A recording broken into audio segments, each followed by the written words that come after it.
সুপ্রিয় শিক্ষার্থী বন্ধুরা, HTML এর এই টিউটোরিয়ালটিতে কিভাবে টেক্সট এডিটর নোটপ্যাড দিয়ে একটি ওয়েব পেজ তৈরি করা যায় তা আমি আপনাদেরকে দেখাবো।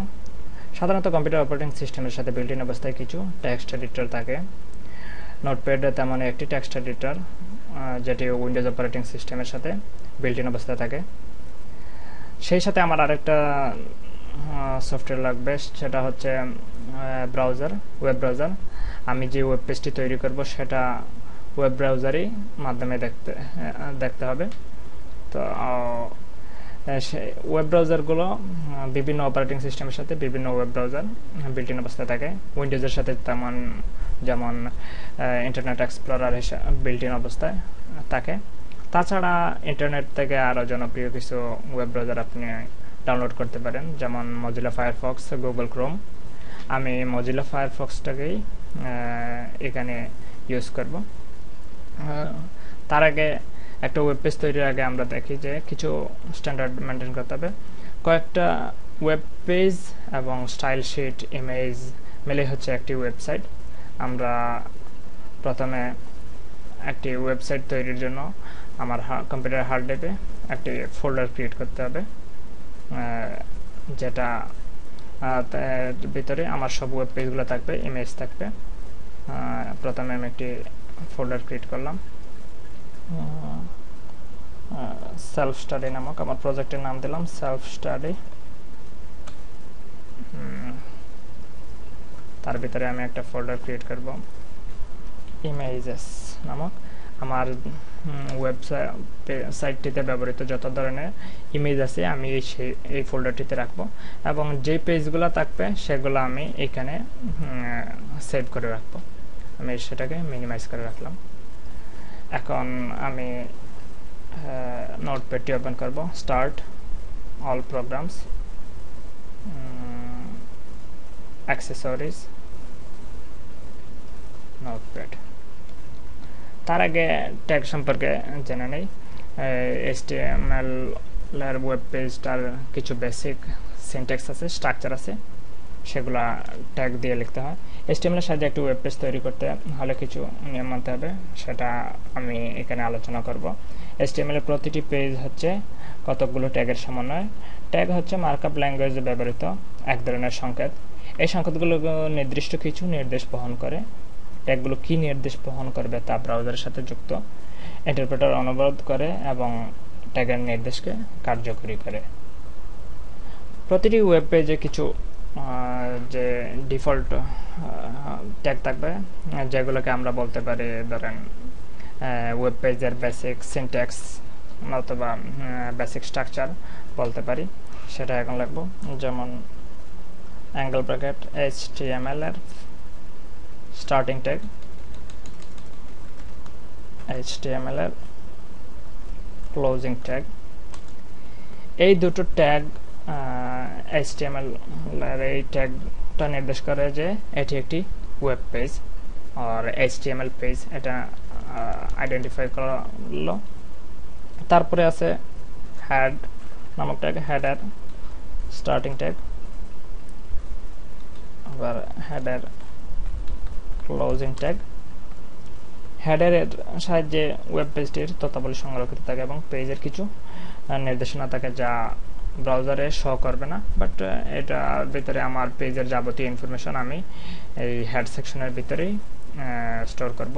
এগুলো পরবর্তীতে দেখতে পারবো, যেমন মেটা ট্যাগ আছে, টাইটেল আছে, টাইটেল পেজটির নাম দেওয়ার জন্য টাইটেল এলিমেন্ট ট্যাগটি ইউজ করব।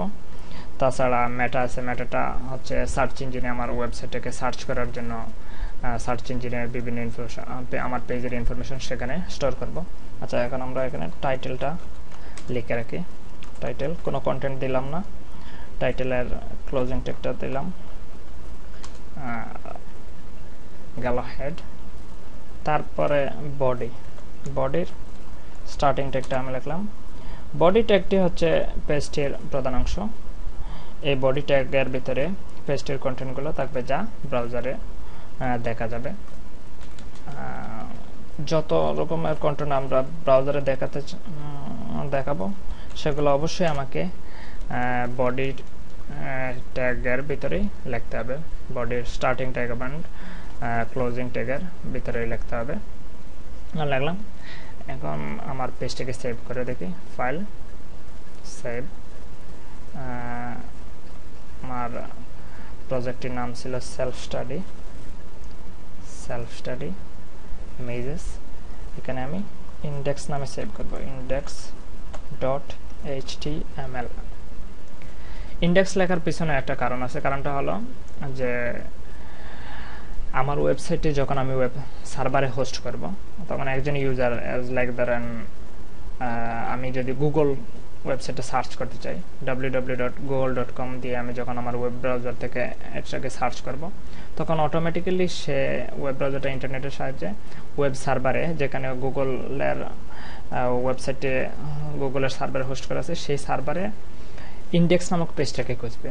ব্রাউজার ইন্ডেক্স নামক পেজটাকে খুঁজে তারপরে সেটাকে শো করবে। তো সেই জন্য আমি যে হোম পেজটা আমার ওয়েবসাইটে দেখাতে চেষ্টা করব, হোম পেজ হিসাবে দেখতে চাইব, সেটাকে অবশ্যই index.html নামে সেভ করতে হবে। All files, file format all files save. সেটা মিনিমাইজ করে রাখলাম। আমার প্রজেক্ট সেলফ স্টাডির ভিতরে ইন্ডেক্স নামক পেজ।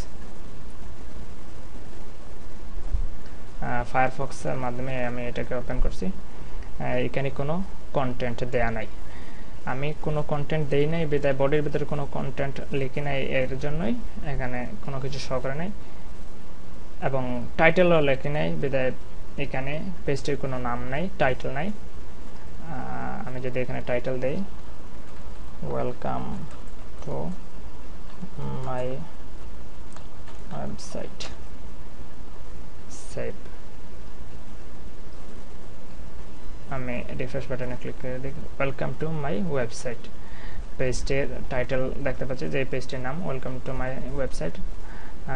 এইখানেও welcome to my website title দেখতে পাচ্ছি, বাট কোনো কন্টেন্ট দেওয়া নাই, এই জন্য আমি কন্টেন্ট এরিয়াতে কিছু দেখতে পাচ্ছি না। এখন যদি আমি কিছু কন্টেন্ট দিতে চাই, this is my first web page, save. Okay, this is my first web page. এখন আমি একটা এলিমেন্ট h1 এলিমেন্ট দিয়ে লিখব h1, this is a header, angle bracket, h1 a closing tag, save. This is A header.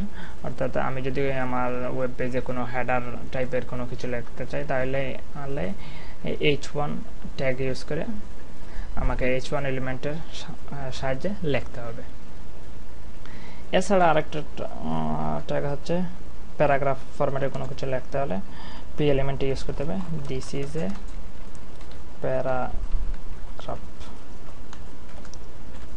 Paragraph ট্যাগের closing tag দিলাম, save. This is a paragraph.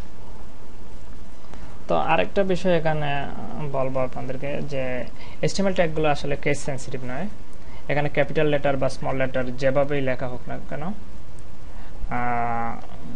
আপনার সে same output দেখাবে। যেমন এখানে আমি স্মল লেটারের P দিয়ে প্যারাগ্রাফ ফরম্যাটের লেখাটাকে সকল দেখতে পাচ্ছি। এখন যদি আমি সেটাকে ক্যাপিটাল লেটারে লিখি, this is a paragraph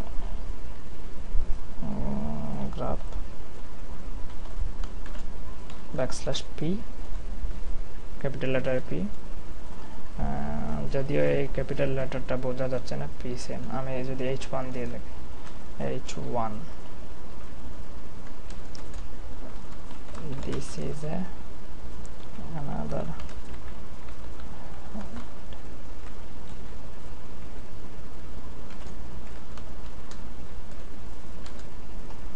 save দিলাম। this is another header। অর্থাৎ কেস সেন্সিটিভ মিন্স বিষয়টা হলো যে small later not equal to capital letter. Case sensitive যেসব প্রোগ্রামিং ল্যাঙ্গুয়েজ কেস সেন্সিটিভ, সেখানে পি দিয়ে যে লেখা, মনে করেন স্মল লেটারের পি আর স্মল লেটারের কোনো লেখাটাকে সে ক্যাপিটাল লেটারের লেখা হিসেবে আলাদা হিসেবে চিনে। বাট কেস সেন্সিটিভ না হয় সেখানে ক্যাপিটাল লেটার আর স্মল লেটার যেটা যেভাবেই লেখে না কেন সে এটাকে সেম ধরে নিয়ে যায়। তো আমাদেরকে এই জন্যই সে আউটপুটটা দেখিয়েছে। তাছাড়া আরেকটা ট্যাগ হলো আমাদের এখানে আছে ব্রেক ট্যাগ। সে ব্রেক ট্যাগের জন্য সে একটা নিউ লাইন ব্রেক নেবে, P R backslash angle bracket. এটা একটি এমটি এলিমেন্ট এই জন্য যে এর স্টার্টিং ট্যাগ এবং ক্লোজিং ট্যাগ একটাই।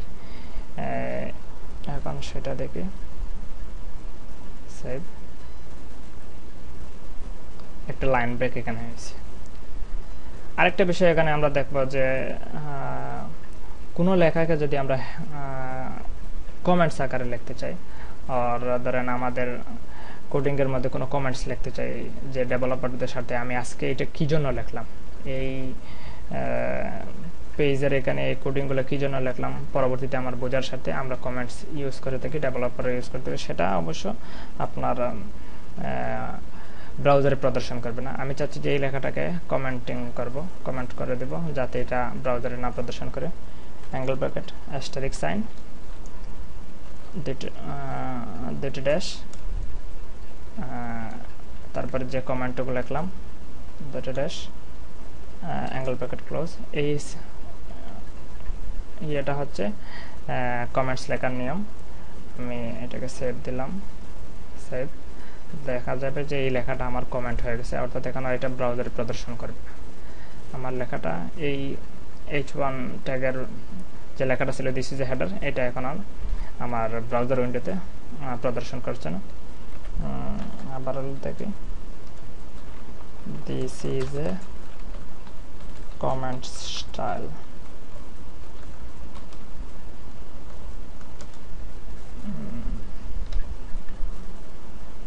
Save. This is a comment স্টাইলটাও ব্রাউজারে প্রদর্শন করবে। তো ধন্যবাদ সবাইকে টিউটোরিয়ালটি দেখার জন্য। পরবর্তী টিউটোরিয়াল দেখার আমন্ত্রণ রইল।